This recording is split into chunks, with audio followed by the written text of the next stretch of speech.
si Romualdez ang nakabili. And then after po nun, That's according to Mr. Diskaya. that is according Okay. to the contractors. Now, nandito tayo ngayon sa pagdinig, ano? Kung makikita niyo personal, si Carla Diskaya, makikilala niyo? Yes, Your Honor. Pakituro niyo nga kung naandito siya sa loob ng session hall. Lapitan niyo na lang kung sino diyan sa among the resource persons. Ipaliwanag niyo lang kung bakit kayo naanditong dalawa. Kayo na yung magkwento. Sige.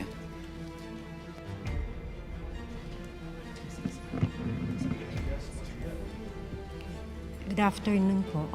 We have their real names. Nandiyan naman sa invitation. Thank you. Okay, so we are working for our boss, Rico Ocampo, who was the previous tenant of 30 Tamarind at Forbes Park. 30 Tamarind South Forbes. South Forbes, Yeah. sir.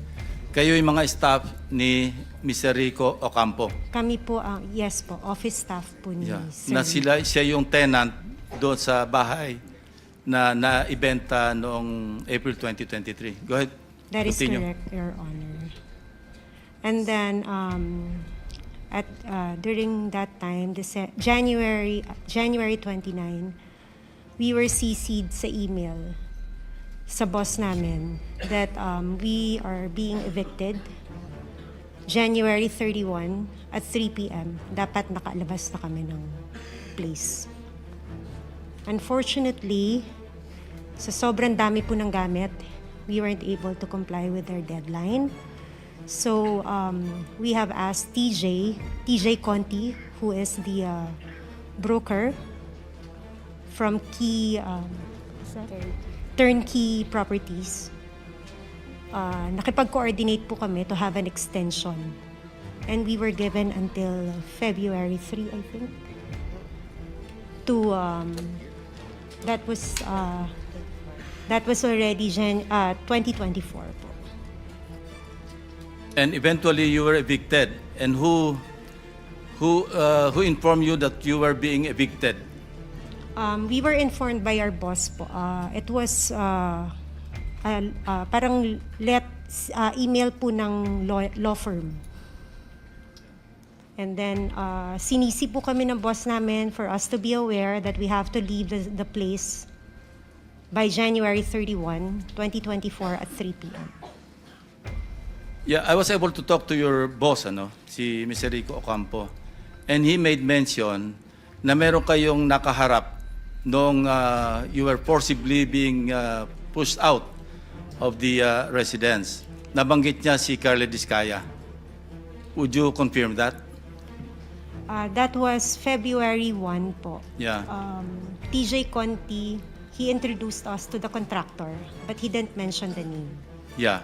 But how did you know that that contractor being referred to by TJ Conti is actually Mr. Diskaya?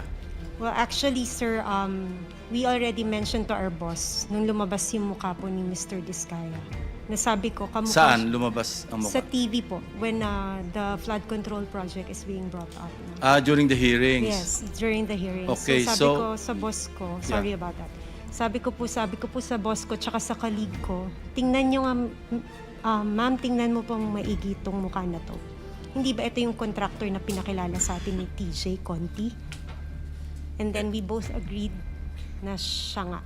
And he was physically there. He was physically there. How long did you talk to Mr. Diskaya? It's less than 5 minutes po, pero kasi natandaan namin siya because he was the one manning the people na sinabihan pa na tulungan kami para mapabilis yung pag-move out namin. Kindly narrate the conversation that took place between you and Mr. Diskaya at that point in time. Okay. During February 1 po, it was just a short introduction by TJ Conti. He mentioned that he is the contractor. And then February 2, medyo nagtagal po kasi nakiusap na nga kami na we really cannot matanggal lahat ng mga gamit dahil sa sobrang dami. And he also mentioned to us na contractor ako dito eh. Meron din kaming deadline. And then we both asked, baka pwede po namin pakiusapan yung may-ari, yung bagong nakabili ng bahay. And then he also mentioned that Si Romualdez ang nakabili. And then after po nun, That's according to Mr. Diskaya. that is according Okay. to the contractors. Now, nandito tayo ngayon sa pagdinig, ano? Kung makikita niyo personal, si Carla Diskaya, makikilala niyo? Yes, Your Honor. Pakituro niyo nga kung naandito siya sa loob ng session hall. Lapitan niyo na lang kung sino dyan sa among the resource speakers, resource persons. Hindi, lapitan mo na lang at hawakan mo na lang sa balikat, hindi magagalit yan. Your Honor, Excuse pwede me, po bang... you will be recognized later. Okay. No? Tuloy lang natin itong proceeding muna. Sige, miss. Pareho kayo na ina-identify nyo na siya mismo yung kaharap ninyo na sinasabing ang may-ari ng bahay, si Speaker Romualdez, at kailangang umalis na kayo? Kindly answer, use the microphone. Tama po, Your Tama po, sir. So maski ngayon, sa susunod na panahon, sa ibang pagkakataon, ganyan pa rin ang inyong magiging statement. Correct, Your Honor. O ngayon, Curly, it's your turn. Your Honor, okay lang po ba tanggalin nila yung face mask nila? Kasi sa totoo lang po, talagang hindi ko sila naaalala kahit sa panaginip ko na naginip it's ako not ng for you to bangungot. identify them, it's for them to identify you. No?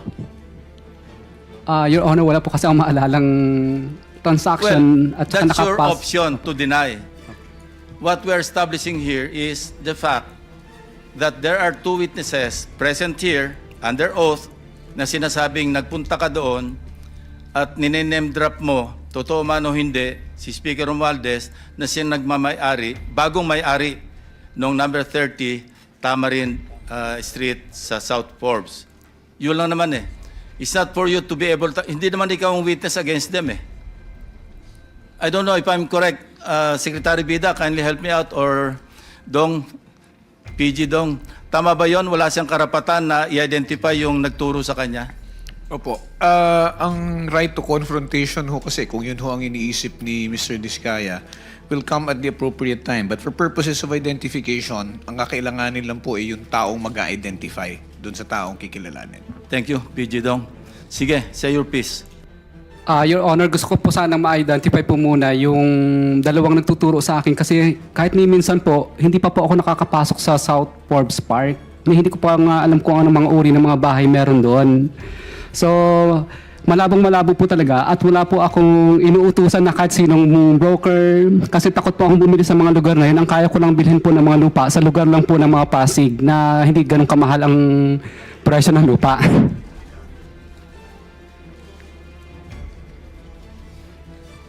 Ikaw naman sasabing bumili ka eh. Hindi naman yan sinasabi, ikaw ang bumili. Anyway, that's it, ano? Ang sabi, Mr. Chairman, contractor daw. Ikaw daw ang contractor. Yun ang sabi. Hindi sinabi ikaw ang bibili. Your Honor, hindi po talaga, hindi pa po kami nakakapasok sa South Forbes Park. Settled na yan. At isang beses. Opo. They pointed to you, they identified you, and you are denying. Period. Mr. Chair, follow-up question. Yes, Senator Risa. Salamat, Mr. Chair.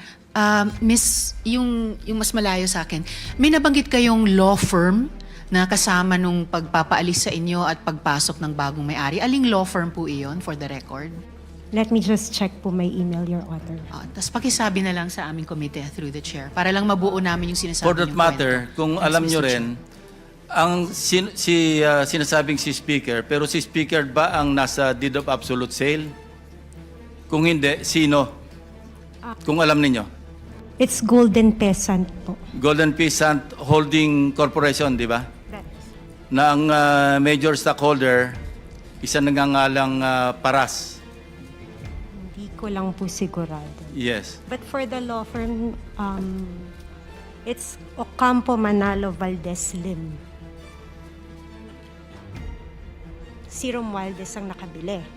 And then after po nun, That's according to Mr. Diskaya. that is according Okay. to the contractors. Now, nandito tayo ngayon sa pagdinig, ano? Kung makikita nyo personal, si Carla Diskaya, makikilala nyo? Yes, Your Honor. Pakituro nyo nga kung naandito siya sa loob ng session hall. Lapitan nyo na lang kung sino dyan sa among the resource speakers, resource persons. Ipaliwanag nyo lang kung bakit kayo naanditong dalawa. Kayo na yung magkwento. Sige.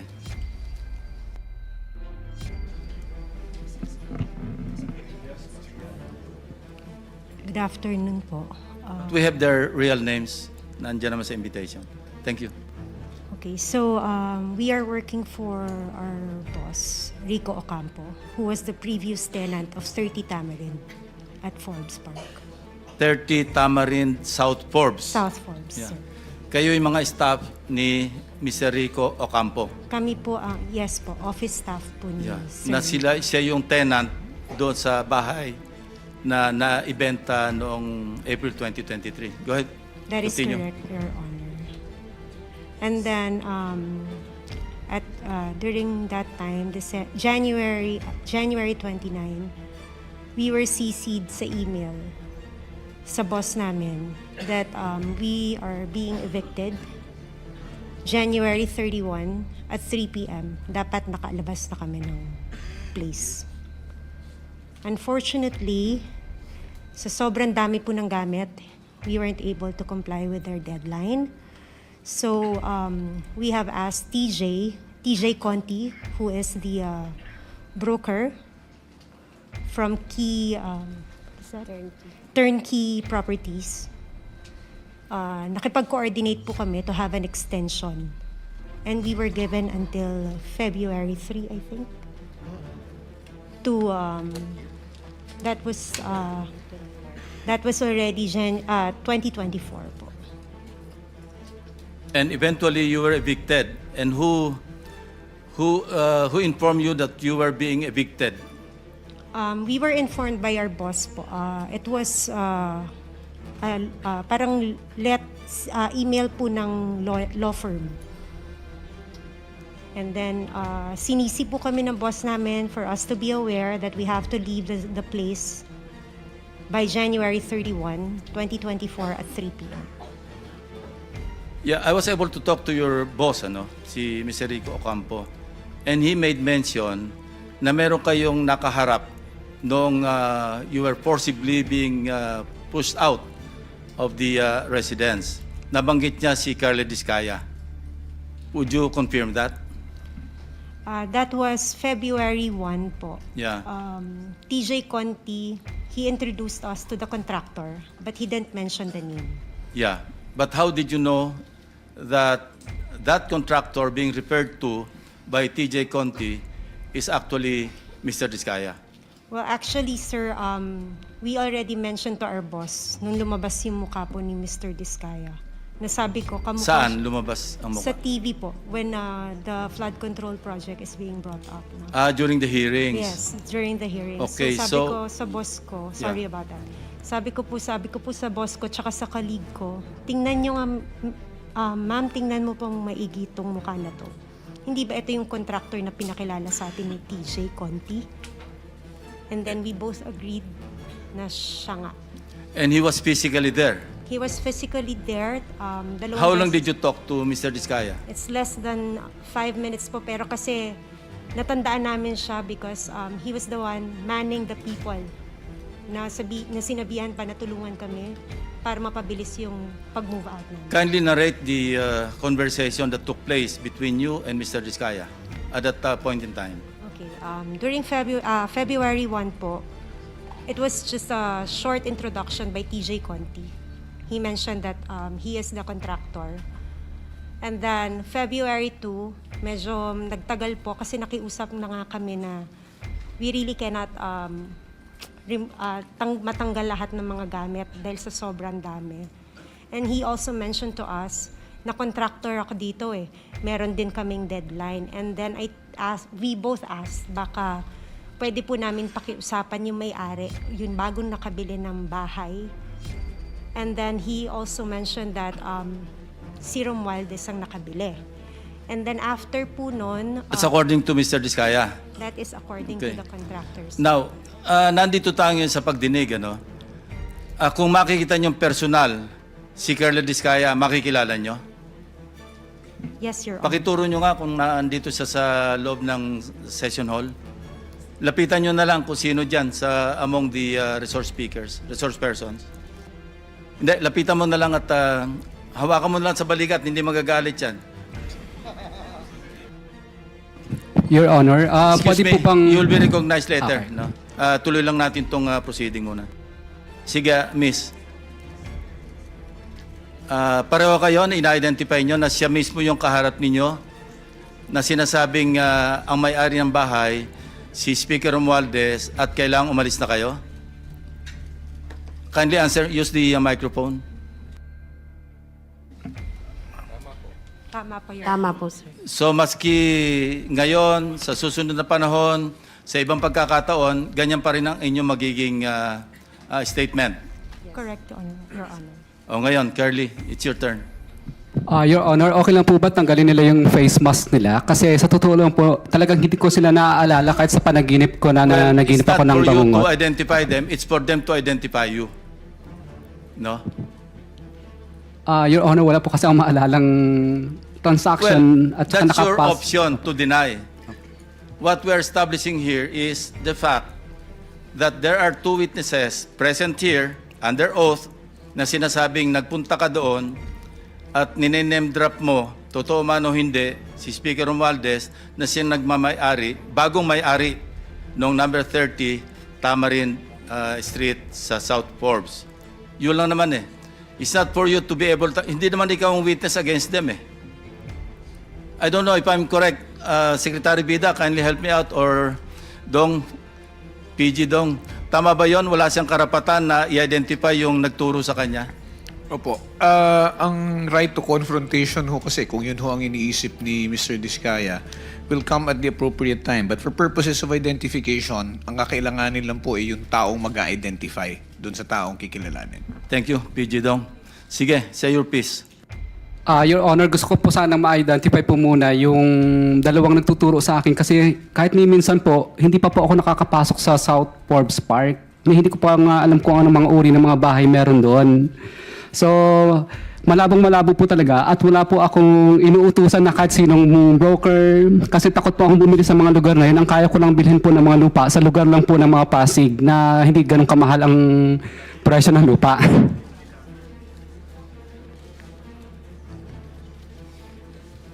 Ikaw naman sasabing bumili ka eh. Hindi naman yan sinasabi, ikaw ang bumili. Anyway, that's it, ano? Ang sabi, Mr. Chairman, contractor daw. Ikaw daw ang contractor. Yun ang sabi. Hindi sinabing ikaw ang bibili. Your Honor, hindi po talaga, hindi pa po kami nakakapasok sa South Forbes Park. Settled na yan. At isang beses. Opo. They pointed to you, they identified you, and you are denying. Period. Mr. Chair, follow-up question. Yes, Senator Risa. Salamat, Mr. Chair. Miss, yung mas malayo sa akin, may nabanggit kayong law firm na kasama nung pagpapaalis sa inyo at pagpasok ng bagong may-ari. Aling law firm po iyon, for the record? Let me just check po my email, Your Honor. Tapos pakisabi na lang sa aming committee through the chair para lang mabuo namin yung sinasabi For that niyong matter, kwento. kung Yes, alam Mr. nyo Chair. rin, ang sinasabing si Speaker, pero si Speaker ba ang nasa deed of absolute sale? Kung hindi, sino? Kung alam ninyo. It's Golden Peasant po. Golden Peasant Holding Corporation, di ba? Na ang major stockholder, isa nangangalang Paras. Hindi ko lang po sigurado. Yes. But for the law firm, it's Ocampo Manalo Valdez Lim.